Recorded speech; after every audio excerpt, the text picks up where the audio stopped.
Welcome, Greek U Nation, to episode number 174 of the Fraternity Foodie Podcast. I am your host, Mike Ayalon, CEO of Greek University. I'm a speaker and author of the book From Letters to Leaders, Creating Impact on Your College Campus and Beyond. We call these episodes the Fraternity Foodie Podcast because there is nothing like great food to bring fraternity and sorority leaders together. Fun fact, one of my favorite things to talk about is Gen Z. I was talking to a student last night who had her sorority take a huge hit during COVID-19 in terms of large graduation numbers and very little recruitment over the last 2 years. When I asked her, what does Gen Z really want? She said she had never really thought about it. And the recruitment events clearly didn't reflect what Gen Z really wanted. And so she just did the same events the chapter always did in the past. Unfortunately, those events are geared for millennials.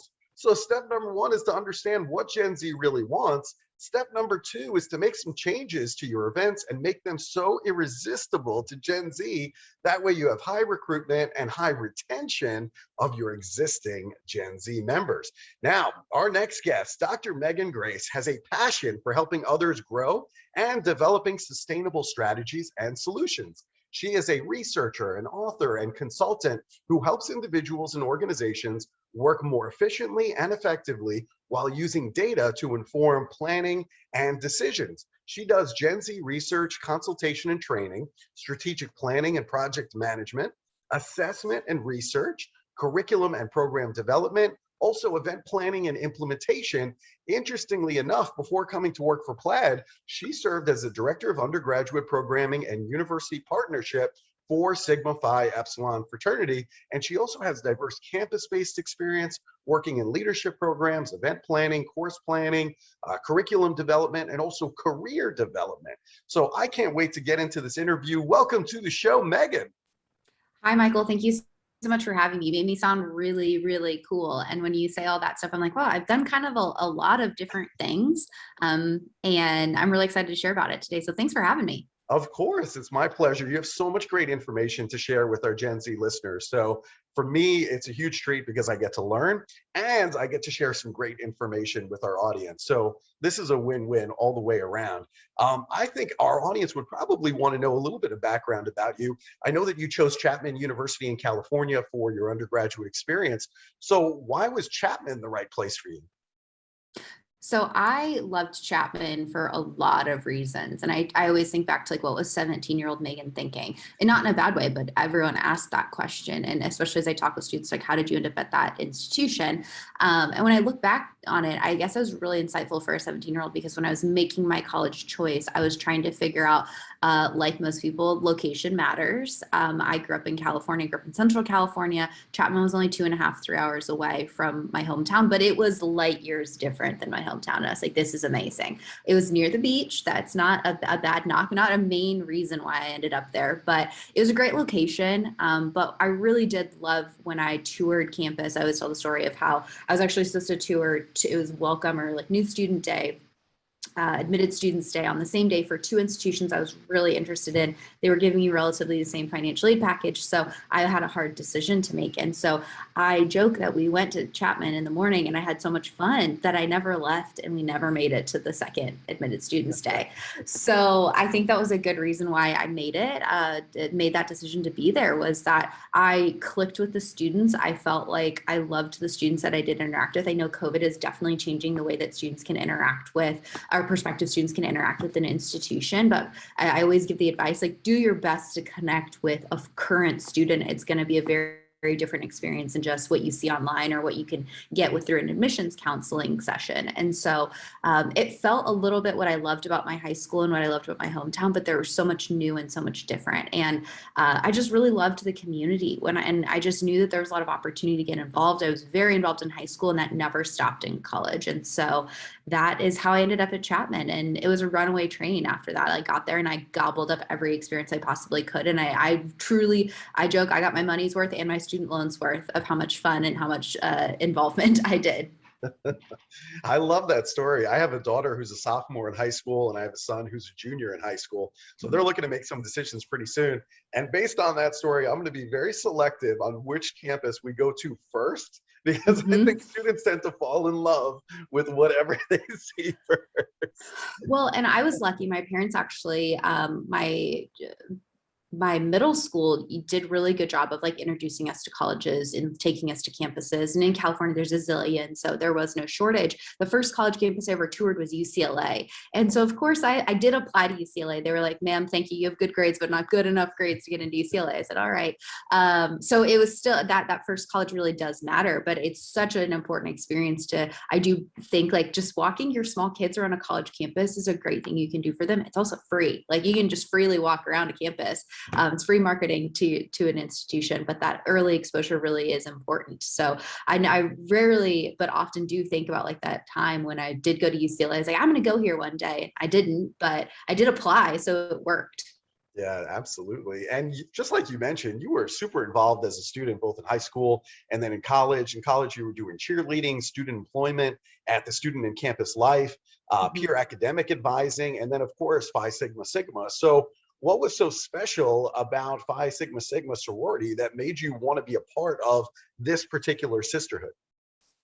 Yeah. So I looking back, I'm like a blessing and a nightmare to like people that try to get people to go Greek because I signed up the day before. And so as I'm watching like Alabama Rush TikTok this year, I was like, I would have never made it on Alabama Rush TikTok because I was ill prepared all around. Like I just showed up because I'm first generation college student. I had no idea about fraternities and sororities, like didn't even have the TV misconception, had nothing. And I had a friend that I made really early on in the experience, Alex Castillo. If he's listening, hey, thank you for this decision. He was like, kind of like, hey, I think you would enjoy sororities at Chapman. I'm going to join a fraternity, maybe like just go through recruitment. You might meet people. I said, okay. So I did. And of course, here we are, 10 to 12 years later, still doing fraternity and sorority stuff. So it was one of those things that I went in with a very clean idea. I signed up, I think 48 hours before the deadline. I borrowed clothes to go again. Like I'm the opposite of Alabama Rush TikTok in terms of preparation for Rush, but I had a really great experience. And I think the thing that led me to Phi Sig was like, I can talk to anybody. I loved all of the chapters on campus. I knew there were some that weren't like an immediate fit for me, but I would have been happy just to have a sorority experience. And I think me saying I loved all the chapters is a big indicator as to why I served 2 terms on Panhellenic, because I truly did love all the sororities. But for what stood out for Phi Sig was that it was a small community. We weren't the biggest sorority on campus, and that's okay for me. But everyone was so different. Like there was not a single girl that was similar to another person, and I loved that. Like we had different majors, different identities and backgrounds. A very inclusive place. It's actually it's one of our ideals, is that inclusion of others is like a thing we care about. But I have one distinct conversation that really sealed it for me was, I think, the second day of recruitment. I can't remember. It was 100 years ago at this point, but one of the sisters, I had a conversation with her and she said, I've just really enjoyed knowing you through this process. And even if you don't decide to go Phi Sig, I can't wait to be friends with you after this weekend. And to me, I'm like, that speaks volumes to the type of person that you are, but also the sisters that are within this organization. Here I am. And so it all worked. And like, that's truly like what captured Phi Sig at Chapman University for me. It's like, we'll be friends with anybody, even if you're not our sister. And I think that that's something that was an underlying characteristic of my chapter. Sure, we had the issues that all chapters have, but the idea that like we will love and accept people even if they don't join our chapter. And like we had beef with nobody. Like competition was like not our thing. We're like, hey, we're good at this, you're good at that. Like, okay. Like we cared, but we also didn't want to like have unnecessary competition with. It was just unnecessary. So, and that's what I liked. That's what I liked about Chapman in general as a Greek community and as a fraternity and sorority life community, is very welcoming. Everyone loved each other. Like truly everyone loved and supported each other. To this day, some of my very closest friends that are like in my wedding, coming to my wedding, are either Phi Sigs or people from like Chapman fraternity and sorority life. So it's a good crew. So authentic, so vulnerable to say, hey, we're going to be friends no matter what organization you decide. We just want you to find the best home for you. I mean, what an amazing thing. What an amazing statement that Phi Sig said to you. Just beautiful. I love everything about that. And I also think, too, is like contrary to Alabama Rush Talk. Most students that come to college campuses around the country, they either don't know about fraternity or sorority or they don't care. Okay, that's the God's honest truth. My parents came from another country. They had no knowledge of what fraternity and sorority is, or was, or is now. Even though this is my business, they still don't get it. And so neither do mine. My parents are, to this day, my parents are like, so how are the chapters doing? I said, which ones? I don't work with any directly anymore. I was like, collectively, they're all okay, I think. Yeah, so the bottom line is we have to go out to them. I mean, what you see on Alabama Rush Talk is not, generally speaking, what happens with most students. Absolutely not. It's not real. Anyway, so all right. So while you were attending the University of Arizona after that for your master's degree, you also served as the Atlas Program Director. I want to know more about this leadership program called Atlas, and what is that about for first-year students? So Atlas is taking a different form to my knowledge. It's been a few minutes since I've been at University of Arizona, but while I was there, the program was actually it was in conjunction with enrollment management. So it was designed for first-year students. It was a scholarship-based program. So students that participated, accepted the scholarship, were given a 1-year leadership program. And so it was supported by various staff members across the campus. And it was really designed, and Atlas is such an outdated term, but it was really intended to be a roadmap for an involvement, leadership, and early career preparation. And so it was a 1 credit in both the first and the second semester. And in the first semester, it was kind of think of almost like a student success style course that had more focus on leadership.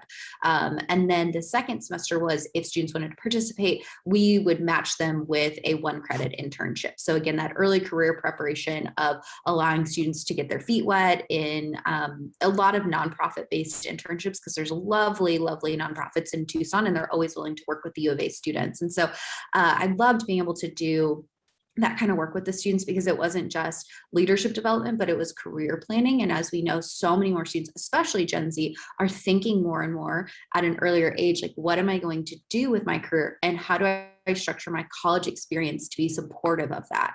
Again, a big stark difference between Gen Z and I is that when I went to college, I said, I'll figure it out. Gen Z is like, I want to do this, and this is my future career. I want to use the next 3 or 4 years, depending, to structure my time to build towards that future career. And so I think that is something that Atlas did really well. I'm not really sure where it lies now. I know that after I left, that there was conversation, it was going to roll up into enrollment management and be a little bit more focused on that student success piece. But I think in general, like, the big lessons that I saw firsthand and that many people can see is that first year students, there's, as we know, transition differences. It's a big change in life, managing lots of different other things. And just because I'm not a big fan of just throw students to the deep end and hope they survive kind of situation.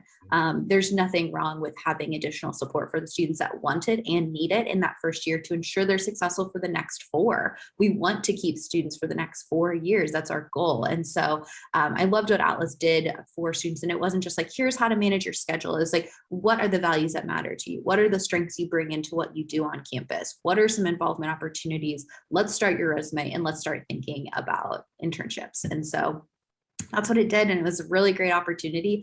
I also did that very early in my career. And I was like, who gave me all this responsibility? But I'm so glad I had it, because it gave me a lot of confidence to be able to go after building programs that can impact and change people's lives. Yeah. So speaking about impacting and changing people's lives, you worked for SigF. From 2015 to 2017, you were working on new member orientation and undergraduate programming. And to be honest with you, I mean, programs like SigF's Balance Man, I mean, that is really the standard in our industry. I mean, I have so much respect for what SigF has built there. So what makes SigF's curriculum so effective and also long lasting? Yeah. So I think that there's 2 parts of this. I feel like I got to be a part of SigF staff at a time when they were truly putting so much investment into the BMP, and not just we do this program, hopefully you will too, kind of like this invitation we often see in the industry. They were like, you will do this or you are not a SigF chapter. This is what is our hallmark program. And I appreciate that commitment to it.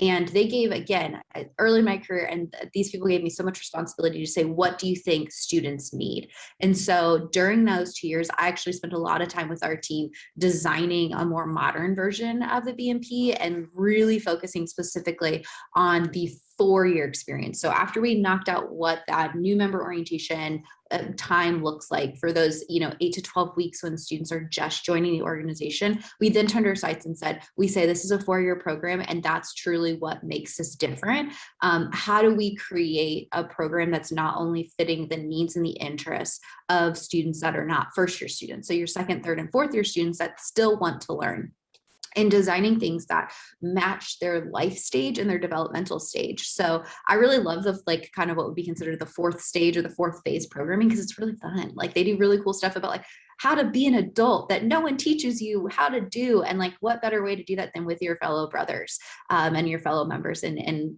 trusted volunteers. And so I love that because it is holistic. I think that's the other thing, is it's not just narrowly focused on career or leadership. It's intended to help them build healthy lifestyles for the rest of their lives. And so there's a lot in the secret sauce of the BMP, but I think the big characteristic is a fervent commitment to it being a 4-year developmental experience, that when you go into this, there is a mindset that you don't stop learning, you don't stop growing, because that's not how humans work. We're always learning and growing. And so providing that structure for young men to have the accountability to do that in a time when they're learning self-accountability. And so that's really the hallmark. I know that the topics will change. I also loved that they were how do we assess this program? And they let me just dive right in. And that's really what kind of became what I would call the second act of my career, which is where I learned that I love numbers, I love data, I love quantifying things and proving that things work. And it aligned with what I do with Gen Z and research there. And that's when I really started to put on my hat of maybe I am a researcher. And that's where I had that identity, positive identity crisis of where my career has led me. I love the consistency of the Balanced Man program. I think it's fantastic. I mean, if you think about it as a McDonald's franchise, I mean, the hamburgers are the same in every McDonald's you go to. And Yes. So, I like the consistency of that. I think SigF has done a fantastic job of that consistency. Other organizations are just all over the map, and depending on which chapter you're at and what kind of an experience they're getting. So, I have huge respect for that. And I also like your commitment to a 4-year experience, because for some reason in fraternity and sorority, it's all the attention is focused on the new member, first semester, freshman year. And it's what, we stop learning after that? I mean, the needs change from freshman year to sophomore year to junior to senior year. Senior year, you're starting to think about networking and jobs and careers and all of that stuff. So your needs are different as a freshman than when they are a senior. And we should be educating all along this path. And I almost think that really, if we talk about new members, maybe the new member period is 4 years, and maybe you're actually a member upon graduation. Just a thought that I'm going to throw out there. But that's also what I think is really intentional when we see organizations. I mean, I have 2 follow-ups there. When we intentionally develop for 4 years with a full commitment, students become alumni that expect that they will be engaged after graduation. And that's really the thing of we struggle to engage alumni because we give them 2.5, 3 years off of having to do things to learn and feel engaged beyond just I did my executive officer role and now I'm burnt out and I don't want to give you another dime or another moment of my time. And that's the opposite of what we see a lot of the 4-year programs. A lot of the 4-year programs have a very intentional structure that's let's chart your alumni involvement. And that's something I love my own sorority for doing in the last 2 years. They've rolled out a mentoring program for graduating seniors in the second semester. And it's been one of my favorite ways to give back, because a very critical part of that conversation with every mentee that I have every year is, okay, let's chart your course in Phi Sig. We know that you might not volunteer right away, but what are the things that you like doing? And how might we be able to connect you with our volunteer team to place you in a way that's going to be meaningful for you? Because it's truly you don't just pay dues and then stop doing it for 4 years. It's mind-boggling to me. And people are I was a blank at university. You didn't stop. You just graduated, people. The other thing about the consistency, the franchise nature of SigF, people are like, oh, it's like a machine, everything's the same. I said, no, it's not, because what we actually coach, and I don't say we anymore, I don't work there, but what we've really tried to encourage chapters to do, especially from a programming standpoint, and most organizations should be doing this, is work with your university intentionally to find the services that already exist and the programs that already exist, and work smarter, not harder. Don't recreate the wheel. When you have student safety and health initiatives taking place on your campus, and you have professionals that can come in and give you tailored conversations for your chapter. And so that was where SigF was starting to turn this corner around, like, we want to achieve all of these learning outcomes as students. We can't expect a junior in college to facilitate all these topics. We need to. Congratulations on your doctorate from Vanderbilt. Your dissertation was on the impacts of financial aid and on student success. So tell our audience a little bit more about that dissertation. Yeah. So the one thing about Vanderbilt as well, for the program that I was in, I did the EDD. And so that's very practitioner focused. You do all the I would say the less sexy parts of the doctoral degree, all the research and all the reading, but the output's a little bit different. It's intended for that practitioner mindset. And I actually chose the Vanderbilt program because I knew I wanted to go into consulting. I wanted more focus on informed strategy implementation, public policy, and law specifically. And so that's why I chose Vanderbilt. But I also chose Vanderbilt because of the dissertation version that they do. So they do a consultative capstone project. So instead of doing an individual research project, which many people are very familiar with for the PhD, the Vanderbilt capstone is actually a year-long consultative project where you work with a real-life client on a real-life problem, and you help them with developing a report or recommendations. And what I loved about that is that's exactly what I do every day of my life. And so in terms of translatability to my future career, I still owe Vanderbilt a lot of money, but it's exactly what I wanted to. I got everything out of that program that I wanted. And because I knew I wanted to go into consulting after graduation, and I kind of technically started consulting during my grad program, but with consulting, you don't get to pick your project. And so you get what a client comes to you. You don't get to pick the problem to solve. Oftentimes the client comes to you with the problem. And so I really structured my entire program like not that I didn't have an interest area.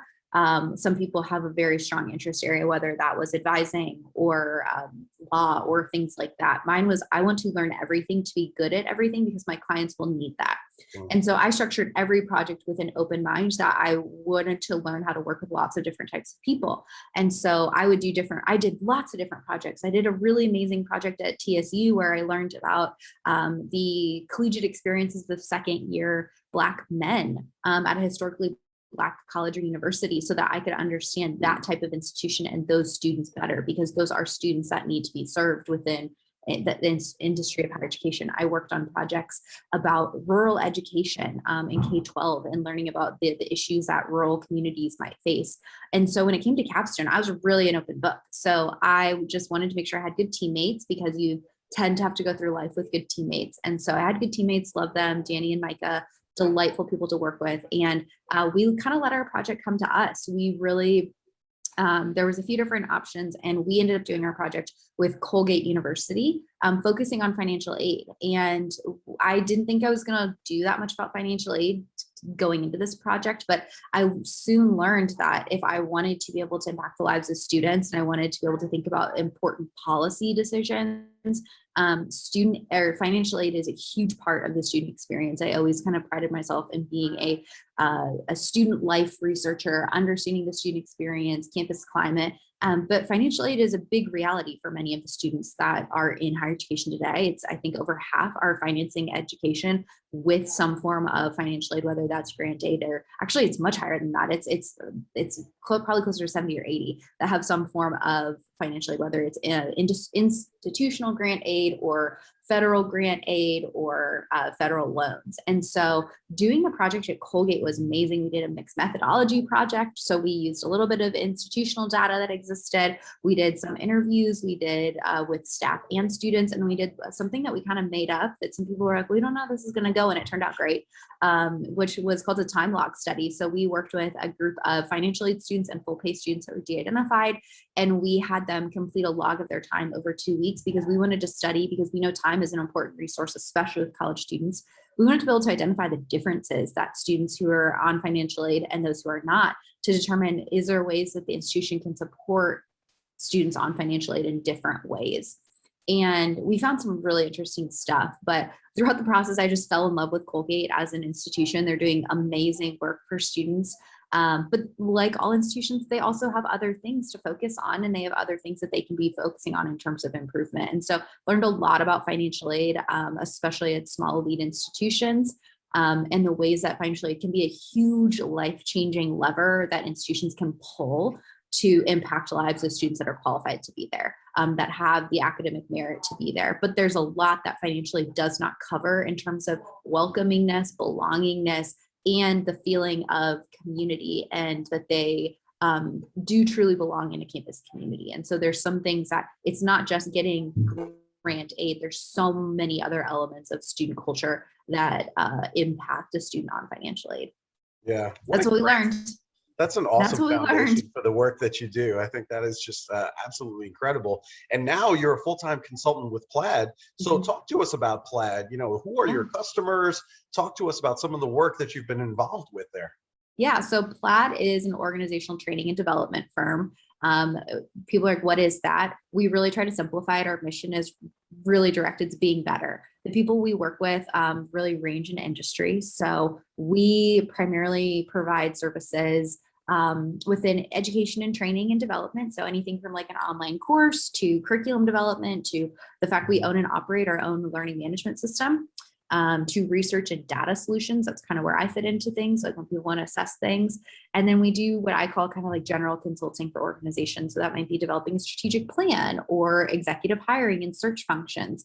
And so our customers they're really in an amazing way all over the place. So we've got fraternity and sorority organizations are a big part of what we do, but we work with campuses directly. We also work with nonprofits, government entities, and corporate clients. And to really simplify, the people that we work with are people that are committed to wanting to be better. If you are willing to take a step towards improving something or accomplishing something, we will find a way to work with you. And we really pride ourselves in building good relationships with our clients to figure out what that path to being better is. And so for some clients, it's as much as they just need someone to hold their hand and project manage and get their people in line to get the project done. And that's what they need. For some people, it's a full-on training experience in mindset like a whole mindset, like pause and restart. And so there's a lot of different ways that we work with clients. And I love that no day is the same. Not a single day in my entire life that I've been with Plaid is the same. But we do good work, and our team really cares about our clients. And that is not just like this surface level thing. Like we truly do care about our clients because they become our friends. We do such involved work with the people that we work with that we want to work hard for them. We feel like we're a part of their team when we take on a client. And we take a lot of pride in that. I love it. We should probably talk about your books also. You co-authored a book called Generation Z Learns, a guide for engaging Gen Z students in meaningful learning. So how can we enhance the educational experience for this particular generation, especially for the new members of our organizations?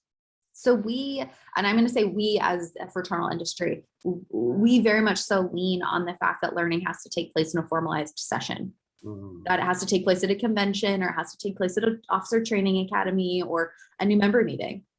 Learning is an entire experience. It is not an hour-long session. Learning is this idea of consuming new knowledge, contextualizing it to our lives, and then applying it. That cannot take place in just 1 hour. Like certainly we can try. And that is, I don't want to say cut all of your 1 hour sessions, but thinking about learning as a much more robust experience that we can provide, especially Gen Z learners who preference intrapersonal learning. So this idea I can learn on my own at my own pace, on my own time, is really important to them. So whether it is something they can do asynchronously before they come to a session to extend that time that they have in the session, which is oftentimes very just being talked at instead of talking with each other, and then thinking about what can they do afterwards. And so I really like to think of it as a pre, during, and post, and what are your touch points for students and learners. And so I always like to provide some form of literature or some form of knowledge they can consume before they get there. It also makes sure that they have some stake in the game. If they show up and they haven't done the reading or watched the video or did the course module, it's gonna show. And that is something that Gen does not want to do. So they will come prepared. Then you spend that time during the session building relationships that they actually care about, meeting with fellow members, meeting with a prominent alumni, contextualizing what they've learned, maybe doing some debrief on that content, or really using that time together to contextualize and think about how it can apply, and then give them a task after that they take with them to go apply it. So there's so many ways that you can think about that pre, during, and post as 3 distinct components of learning, and then repeating that cycle a bazillion times. That's truly what learning is, but also it allows students to opt in with higher levels of engagement and involvement when it hits a stride in terms of their style. There's always going to be the student that would prefer to learn on their own and never talk to another person. Great, you've got them covered. Then you've got the social butterfly and the extroverts like myself who live for the in-person session. And then you have the people that, again, want to go back and they want to continue to practice it and do that experiential stuff. And so you've got your post-learning covered there as well. That's to distill down really quickly. But when I think about it, it's trusting students to learn and engaging them in ways that are motivating to them. I love that pre, during, and post. And I think for us, things really changed when we had the book, because now we're shipping the book over to the students before we ever arrive on campus, letting them to digest that and understand those concepts. Then we do the program, then we have the peer-to-peer learning afterwards. And so it really does make a big difference in terms of their learning and the experience. It's very different today than it was even when we started the organization.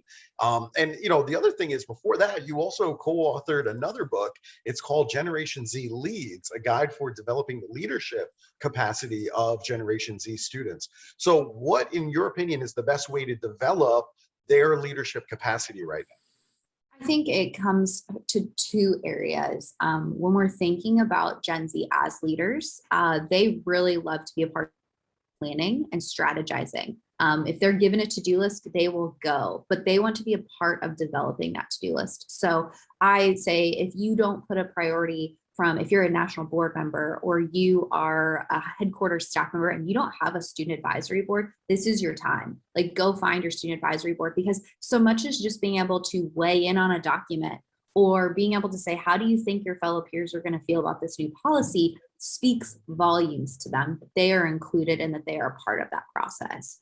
It helps them feel like they are contributing. Not only does it help them contribute, but it also allows them to feel more exposed to the organization.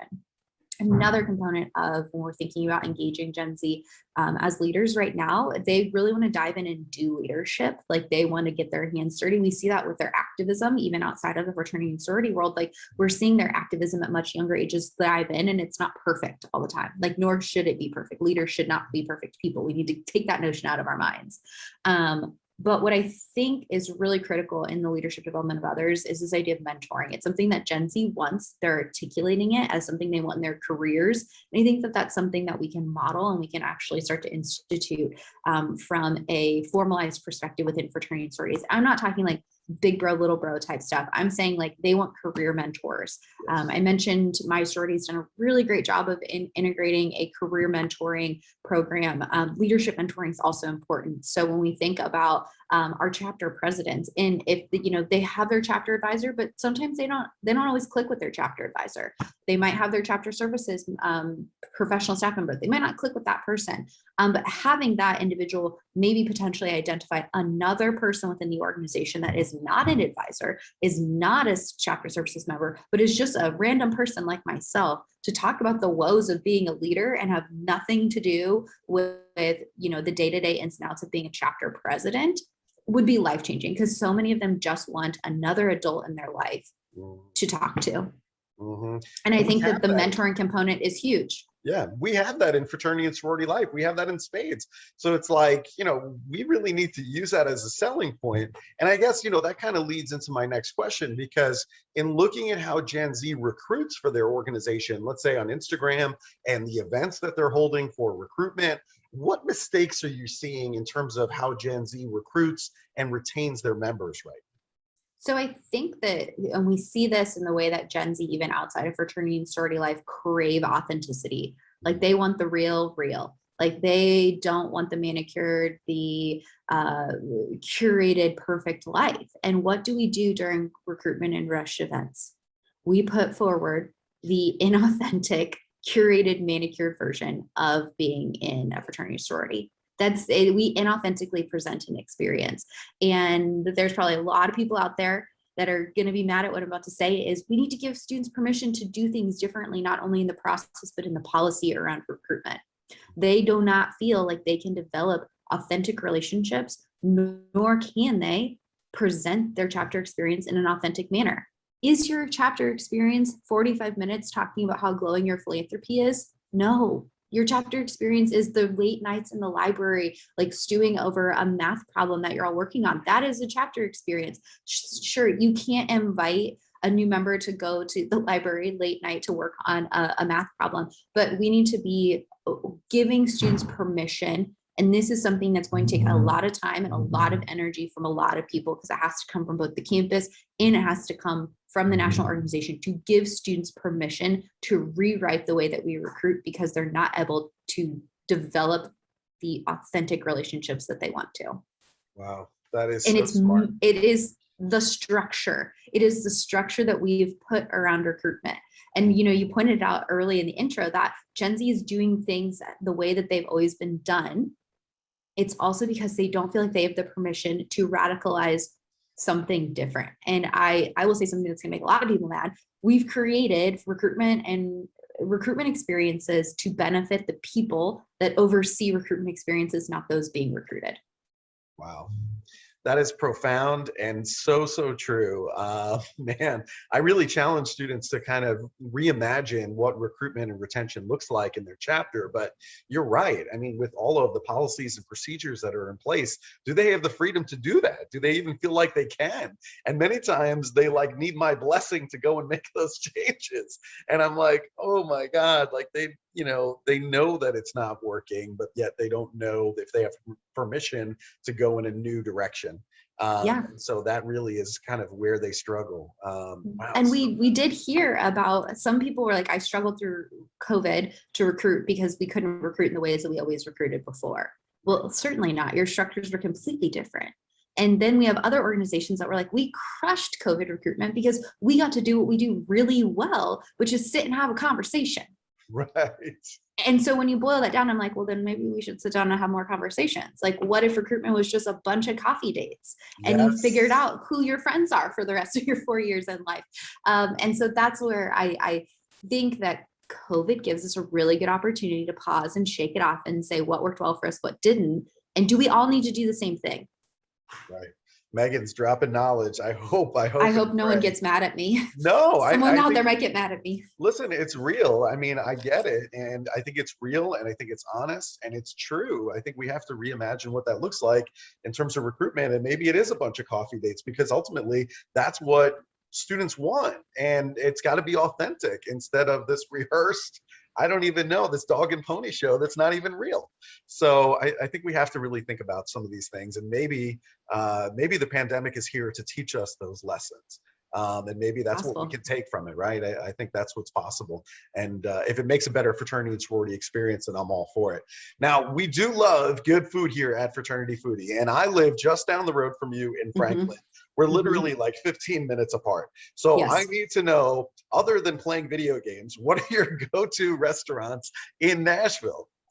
Oh man. So I'm really lucky. Not everyone say this, but I'm friends with a chef in town, and that helps a lot with lots of suggestions of places to go. And I probably should have asked him before we did this, but I would say that I've got like 3 or 4 that I tell everybody about that are not your typical, like, you got to go here because it's Nashville hot chicken. You do have to get Nashville hot chicken if you ever come visit. Like it's important, and I love it. I'm not going to like slander it. But for me, there's always a fight. If you live in the South, there's always a fight about barbecue. Whose barbecue is the best? It's the one that you like the best. That's the best barbecue. And for me, the one that I love the best is Martin's. We're big Martin's barbecue people. We love them so much in our house. They're catering our wedding. So we're there like once a week. They know us. We're friends. So big fan of Martin's. I also live in a really cool part of town that is home to a large immigrant population. So I feel like I'm lucky to see a lot of culturally diverse food in my neighborhood, and very authentic. And I love that. Coming from Southern California, you get a lot of that as well. So it feels a little bit like home to me, weirdly enough. One of my favorite places that's not far from my house is Bangkok Thai. Like, I was there last night. They do great food, and I've been to Thailand, and I can say like they have all the things they need to make me feel like I've been transported back to Southeast Asia for a little bit. So I love Bangkok Thai food. They're off of Nolensville and Haywood. And then some others that I love, like Butchertown Hall is like, I've never met one person that was like, I did not like that place, because Butchertown Hall there's something for everyone, great cocktails, amazing menu, really cool ambiance. So that's very high on my list of suggestions. And then one that's just a little bit more fast casual that my friend Nikki actually introduced me to. She's also a Phi Sig sorority sister that lives here. Is Radish Kitchen. So it's on the west side of town. It is off Charlotte, and they do really good like grain and salad bowls. And, you know, you can kind of make, like, think like a very healthy salad bowl type Subway situation, but more local. And I get the hot and crispy, which is hot chicken. But it's also like on this beautiful bed of like really good rice and veggies. So those are my suggestions.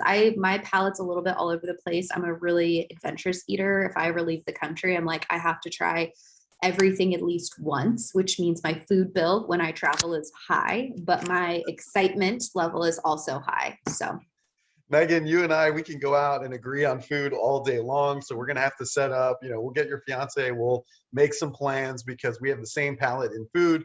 Absolutely love Thai food, absolutely love hot chicken, the spicier the better. And so we agree on all of those things. I do love Martin barbecue. I do think Martin's is very, very good. My only complaint is not even with the barbecue, it's with the sauce. The sauce is like too like liquidy. I don't like it. It needs to be thicker. You can't even, no, Michael. So you have to get the Alabama white sauce. Like I would give my life for this sauce. Like we keep leftovers in our fridge. Like I put Alabama white on like eggs on the weekends. Like we're big breakfast taco people in our house. Like I put the Alabama white sauce on everything. I will say that I think their sauce, now you're getting me down a kick. I do think their sauce is a little bit more Carolina inspired. And so if you're not used to the Carolina like vinegar based sauce, then yes, it is a little runny. But runny. The Alabama white, I could write a love letter to the Alabama white sauce at Martin's barbecue. So I got the wrong sauce. Now I got to try Alabama white. That was my mistake. You see, this is why we're having this conversation. So I know it's important. The hard hitting topics. It is. All right. So if our listeners, if they want to book you for consulting work or speaking engagements, where is the best place for them to go and to connect with you? So I'm relatively easy to find on the internet. Everything is Meghan M. Grace. So both my website and all my social media handles are Meghan M. Grace, and that's MEGHANMGRACE. And that's the best way to find out a little bit more about what I do. I love meeting new people and hanging out with new people. So I can be found on LinkedIn, Instagram, Twitter. My Twitter is kind of a compilation of both like random thoughts about my pets and current events as well as professional stuff. So like proceed with caution. And then also on my website. I love it. Megan, this has been so much fun. I can't wait to hit up Martin's barbecue with you sometime in the future. And to our listeners, I hope you really enjoyed this. Please like it and please share it with other students on campus. And thank you so much for your time, Megan. This has been awesome. Thank you for having me. Of course. And to our listeners, we'll see you on another episode of Fraternity Foodie. Thanks so much and bye for now.